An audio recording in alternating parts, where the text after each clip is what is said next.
విశాఖలో జరిగిన సిఐఐ సదస్సు ద్వారా రాజమండ్రికి 100 కోట్ల పెట్టుబడులు వచ్చాయని ఎమ్మెల్యే ఆదిరెడ్డి శ్రీనివాస్ తెలిపారు. జార్వేన ఏవియేషన్ సంస్థ రాజమండ్రిలో పైలట్ ట్రైనింగ్ సెంటర్ను ఏర్పాటు చేయబోతుందని పేర్కొన్నారు. పైలట్ శిక్షణ కేంద్రంలో సుమారు 500 మందికి ఉద్యోగ అవకాశాలు ఉంటాయని, వచ్చే ఏప్రిల్ నాటికి మొదటి బ్యాచ్ సిద్ధమవుతారని తెలిపారు. కూటమి ప్రభుత్వంలో ఏపీలో తొలి ఏవియేషన్ అకాడమీ రాజమండ్రిలో ఏర్పాటుకు సహకరించిన కేంద్ర మంత్రి రామ్మోహన్ నాయుడు, మంత్రి లోకేష్ కి ఎమ్మెల్యే ఆదిరెడ్డి కృతజ్ఞతలు తెలిపారు.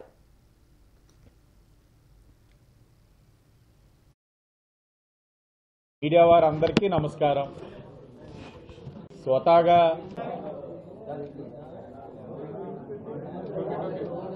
తన కెరియర్ ఎన్ని సంవత్సరాలు ఉంటుంది, తను ఫ్లై చేసేదానికి ఎంత వస్తుంది అన్నది చూసాలి. దగ్గర దగ్గర 1,40,000 మధ్యలో ఉంటుంది. రాజమండ్రి, కాకినాడ,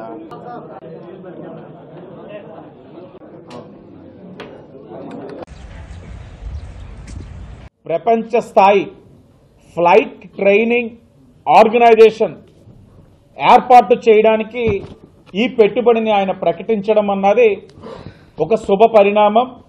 మన నగర ప్రజలందరికీ కూడా ఒక శుభవార్త.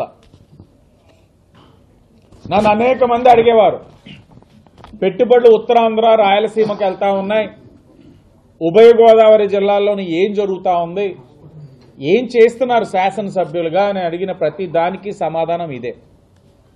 శాసనసభ్యుడిగా నా దృష్టికి అనేక సందర్భాలు, అనేక మాధ్యమాల్లో అందరూ అడుగుతూ ఉంటారు.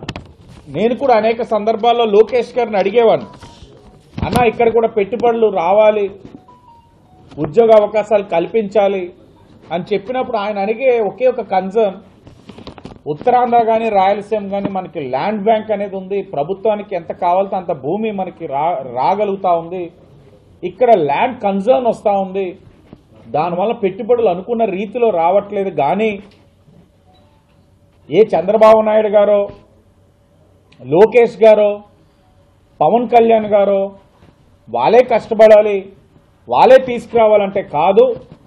ప్రతి శాసనసభ్యుడు బాధ్యత తీసుకోండి, మీకున్న అవకాశాలన్నింటినీ కూడా అన్వేషించండి, ఏదైనా ఒక అవకాశం ఇదిగో ఇది ఉందని చెప్పండి, దాని గ్రౌండ్ అయ్యే విధంగా చేసే బాధ్యత నాదని లోకేష్ అన్న హామీ ఇవ్వడం జరిగింది.